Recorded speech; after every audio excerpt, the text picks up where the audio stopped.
right, this one is going to be for training the hamstrings in a lengthened position and then also training the hip flexors in a shortened position.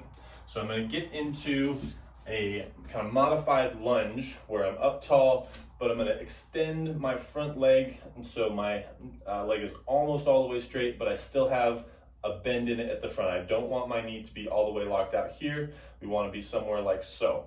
If we need to, take this knee a little bit wider by bringing your foot in, moving your knee out so you have more width between this leg and this front foot, and then you can re-stretch back out to your starting position. What we're looking to do here is create downward force with the heel to use all of this hamstring stuff, and then we're looking to use all of this hip flexor stuff to pull ourselves forward once we start our contractions. So I'm going to get myself into the deepest stretch that I can by tilting my butt back. So I'm trying to stick my tailbone out behind me, and then I'm going to pull myself forward until I have a pretty strong stretch. I need to go a little bit further out with my foot here until I have a pretty strong stretch on this hamstring.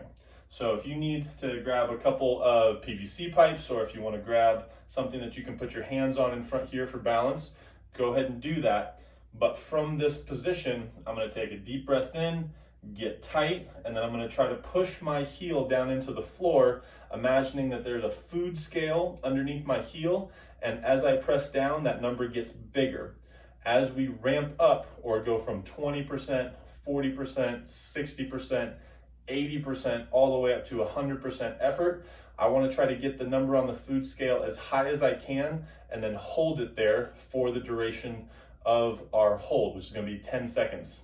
Then after that 10 seconds, I'm going to immediately switch and try to use this hip stuff here to pull myself deeper into this position. And I'm trying to imagine lifting my toe up off the floor.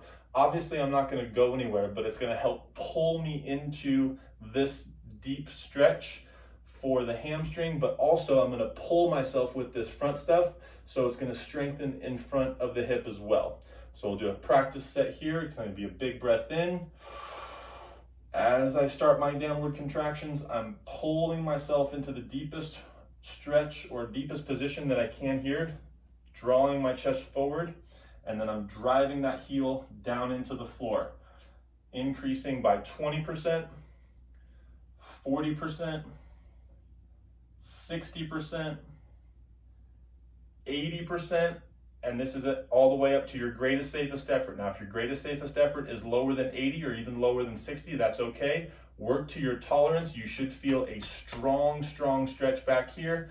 We're gonna hold 10, 9, 8, 7, 6, 5, 4, 3, 2, 1. Now I'm trying to lift my foot up off the floor. As I do, I'm pulling myself deeper into this position and hold. 10, 9, 8, 7, 6, 5, 4, 3, 2, 1.